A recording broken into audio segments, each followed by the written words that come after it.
up your cross and follow me. When I was a young Christian, I was a teenager, and that used to confuse me. What does Jesus mean by that? How do we take up our cross? What is our cross? How do we take it up and follow Jesus? And in fact, when I was a teenager, and back then in the 60s and 70s, they had what they called was the Jesus People movement, which is basically a bunch of hippies that decided that Jesus was better than drugs or whatever else they were into, and they began following Jesus. And there was one man who was one of the Jesus people, and he was kind of an evangelist. He was a preacher, and his name was Arthur Blessed. Anybody, any old timers here? Yeah, we have some people who remember Arthur Blessed. Okay, and he read this verse, take up your cross and follow me, and guess what he did? He made a big cross, and he began carrying it around. And he decided, he lived in California, he decided, I'm going to carry this cross all the way from California to New York. And so he just dragged this cross behind him, just like in the movies. It's kind of on his shoulder, and he'd drag it along like this. And he walked all the way from California to New York. And it was great because people would stop him and say, what are you doing? Why are you doing this? And he'd be able to talk to them about Jesus. And in fact, he got to New York and he said, hey, this is cool, I'm going to keep doing it. So he started walking through Europe and through the Middle East and through Africa. He carried this cross everywhere, and everywhere he went, he told people about Jesus. So, now that you know what this passage means, everybody go out and build a cross. No, we know that's not what Jesus meant, but it certainly was an interesting way to present Jesus to a lot of people. So sometimes we read this passage and we think, well, the cross is a symbol of suffering. And we think, well, God wants us to suffer. And so sometimes people are sick or they have difficulties in relationships and they say, well, this is just my cross to bear, right? You've heard that phrase? But God is not about making us suffer. He doesn't want us to suffer. In fact, Jesus says every day has enough trouble of its own. In other words, suffering's going to come. It's not that God is wanting you to suffer. It's just part of life. And there is great grace when we face our suffering with faith and courage. But God doesn't send us suffering so that we can exercise our faith. But when we do suffer, it's always good to go through that suffering in faith and courage. Now, when Jesus comes into the world, he turns everything upside down. In fact, the Blessed Mother, when she's pregnant with Jesus, she sings the Magnificat, right? And she prophesies that her son, Jesus, is going to turn everything upside down. She says the proud will be scattered in their conceit. And the rich will be sent away, but the lowly will be lifted up. The hungry will be filled, and those who have plenty will go hungry. She prophesies that everything is going to turn upside down. And in fact, that's what Jesus does with the cross. That in the cross, Jesus takes this symbol of suffering, takes this symbol of execution and of torture, and he turns it into a symbol of love and of life. In fact, the fathers of the church repeatedly tell us that the cross is the tree of life. Now, as we all know, there were two trees in the garden, right? There was the tree of the knowledge of good and evil, there was the tree of life. And Adam and Eve chose the tree of the knowledge of good and evil.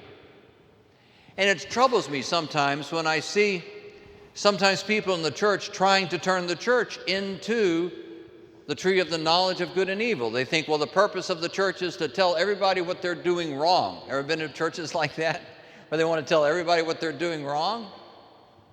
But we're not called to live our lives under the tree of the knowledge of good and evil. We are called to live our lives under the tree of life.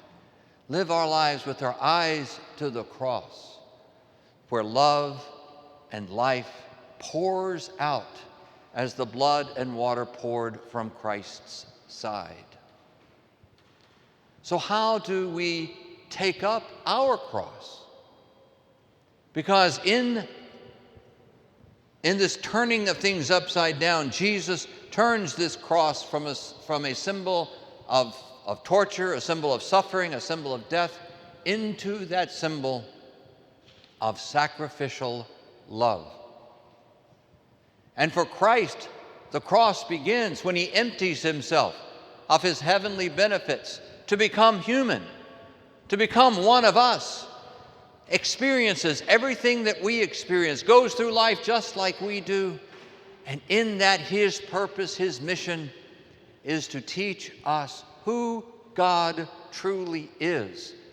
Sometimes you read the Old Testament and we say, man, I don't think I like this God. You ever done that? Read the Old Testament? What, God's angry and he's jealous and he's smiting people? And it's because they didn't understand who God truly was until Jesus came and taught us who God truly is. So if you hear people talking about God smiting and being angry, he's going to punish you for this. Oh, no. Focus on Jesus. Can you imagine Jesus doing those things? No, because Jesus taught us who God truly is. And so he came in his mission to teach us who God truly is, and he then pours out himself on the cross.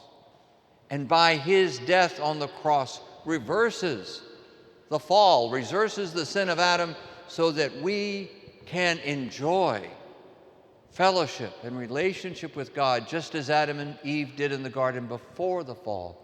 That we can walk with him, visit with him, hear his voice, know his companionship. That is what Jesus did on the cross. But what about us? We too, although we can't erase the sin of the world and put death to death by our own death. We can't do that. But what we can do is live lives of sacrificial love. Live lives where we sacrificially love God and where we sacrificially love our neighbors as ourselves. In fact, Joachim and Anna, who were the parents of the Blessed Virgin, and they were very wealthy. Joachim was a very wealthy man in Jerusalem. And it was their practice, the practice of Joachim and Anna, to whatever money they earned, they would give a third to the temple, they would give a third to the poor, and they would live on a third themselves. What a tremendous balance, what a tremendous weight of understanding that they can love God with their whole being, they can love their neighbor as themselves. In that fairness, I'm going to give a third of my income to the temple, a third of my income to the poor, and a third of my income I'll live on. Now, I don't think most of us can afford to do that, unless maybe you're Jeff Bezos and you've gotten tired of building rockets and then you've got all kinds of money to spend on something. But most of us can't do that. But yet I know a lot of people, even in this parish, who, following the biblical example of tithing, give 5% to the church, 5% to the poor, and they live on the balance. And that's a blessed thing, and I'm not telling people to do that. I know everybody's got to work out their own finances and their own devotion to God and their own devotion to the poor. But yet it was a great sense of balance to be able to do that, to sacrificially love with our life and our labor. And that's a beautiful thing. But there are a lot of ways that we can love God. We can show sacrificial love to God. We can get up a few minutes early so we can spend each day with a little bit of scripture and prayer. We can sacrificially love God by turning the TV off half an hour early and saying a family rosary together. And we can sacrificially love our neighbors by taking them a meal if they're sick, or by caring for their house if they're away. If your neighbor goes on vacation, go mow his lawn. Or shovel, if it's wintertime and your neighbor's not able-bodied enough to shovel their own snow, go shovel their snow. There are ways we can sacrificially love our neighbors. But the first thing we have to do is pay attention. Now, I've got some great neighbors where I live. They live across the street, and they always are paying attention to us. And if always asking us what's going on. We meet them at the mailbox because we have one of those mailboxes in our front lawn that everybody comes to. And if we're going out of town to go visit a grandchild, they're always saying, oh, I'll get the mail for you. I'll water your garden for you. I'll watch over your house for you. They're always looking for ways to serve us. They're good neighbors. And there are all sorts of things we can do to sacrificially love God and sacrificially love our neighbor. And I know what you're thinking. You're thinking the same thing I'm thinking. I don't want to mow my own lawn, much less my neighbor's. But when you do that, mowing your lawn never turns into fun. But when you mow your neighbor's lawn out of love, it becomes a joy. You're doing something out of love, and love always brings joy. I remember when I had two of my daughters in two different hospitals, both of whom had life-threatening injuries. And so for weeks, we were back and forth between these two hospitals trying to be with both of these kids at once. And it was really hard. It was very rough. But never once did I think I was sacrificing anything. I was just doing what I loved to do, care for my children. I think parents understand sacrificial love better than most because that's the life a parent signs up for, right? But sacrificial love turns whatever we do into joy. Malcolm Muggeridge, who filmed the documentary Something Beautiful for God about Mother Teresa, that was a documentary that really put her into the international spotlight. Until then, only a few people in India knew who Mother Teresa was, and then suddenly the whole world knew and realized there's someone special here. There's a saint living in our midst. But anyway, he was filming this documentary, and they're talking to Mother Teresa. They're interviewing her, and then as they're doing this, they bring in someone off the street who's dying. And so Mother Teresa, being Mother Teresa, stops the interview and goes to take care of this dying man. And he's filthy. He's been living on the street. And so she begins to wash him and cleanse him. And as she washes and cleanses his legs, there's sores, open sores all over his legs and his feet.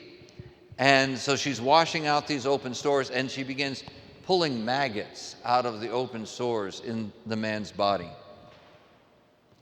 And the cameraman who's filming this says, I wouldn't do that for $1 million. And Mother Teresa replies, neither would I. That is the power of sacrificial love.